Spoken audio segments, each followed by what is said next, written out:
It was supposed to be a break from everything, a chance to reset after the accident that killed my sister and nearly destroyed my life. But the cabin my therapist recommended was the last place I should have gone, buried in the forest like something deliberately hidden.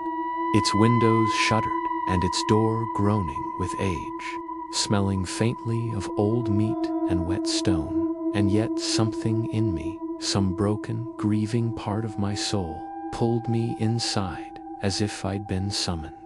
The first few hours were calm enough, just the wind in the trees and the creaking of the beams. But by nightfall, I noticed things I could unexplain. The old clock on the mantel that ticked even though it had no hands. The whispering sound of pages turning in books I hadn't touched. And the scent of lavender, my sister's perfume, drifting in the air like a ghost trying to breathe. And by midnight, the fireplace roared to life on its own, and I heard someone walking upstairs when I knew no one else was there. I told myself it was stress, that my mind was unraveling from trauma. But when I woke up the next morning with bruises on my arms and soil under my fingernails, I knew something had touched me while I slept, something old, cold, and buried deep beneath the floorboards, watching me from below. I tried to leave, packing in a panic, but the car wouldn't start, the keys went missing, and the front door, once loose on its hinges, was now sealed tight like part of the wall. And that's when I saw her, or what looked like her, my dead sister, standing at the edge of the woods, with her head tilted too far to one side, smiling with lips that didn't quite move right, as if she was a memory trying to wear a human face. And when I stepped outside, she turned and walked into the trees, her feet not touching the ground, beckoning me to follow.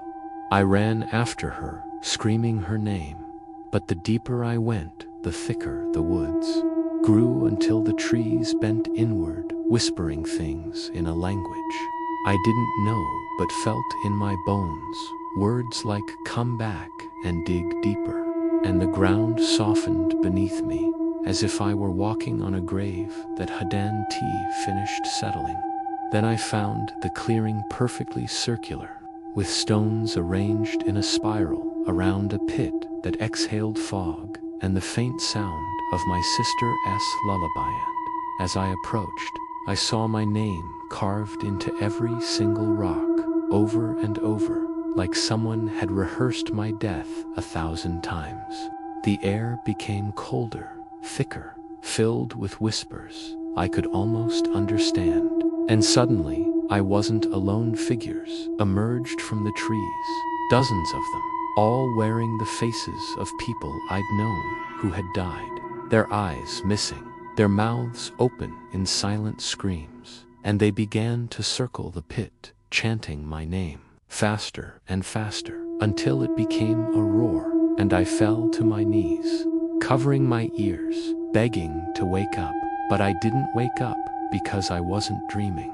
The ground split open, and something began to rise, something impossibly large, wearing the form of my sister, but twisted, broken, stitched together from memories and bone and black feathers, its eyes reflecting things I'd never told anyone. And it spoke not with a voice, but with presence, with pressure, with truth. And it told me that I had called it, that my grief had made me a beacon, that the pain I clung to had carved a door in the world, and this place, this cabin, this forest, was its gate.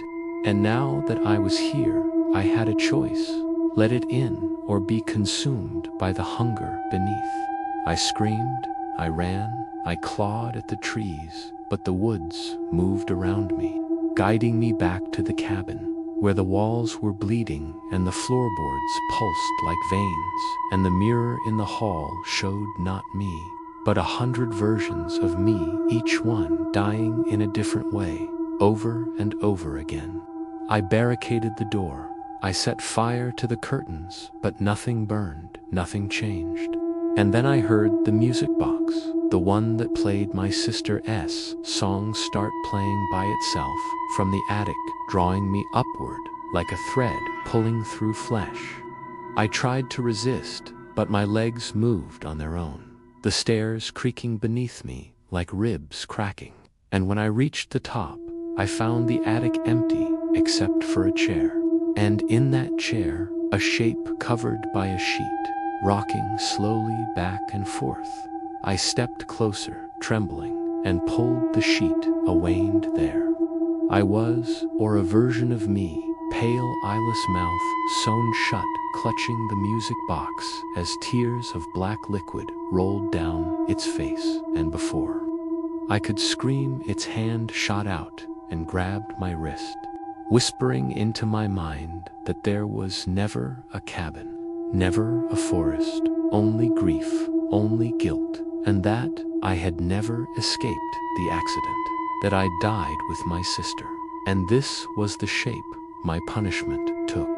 The attic vanished, the house split apart, and I was falling endlessly through layers of memory, pain, and shadow, reliving every moment I failed her, every scream I ignored, every birthday I missed, until finally I landed in a chair, back in the cabin, staring at the front door as it slowly opened, and a new visitor stepped in, wide-eyed and broken, just like I had been.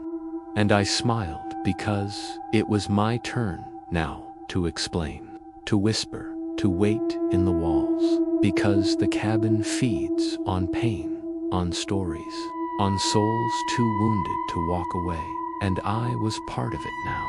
Another echo in its endless halls, another shadow behind the mirror, another whisper in the dark, waiting for the next one to come, looking for peace in a place that was never meant to heal.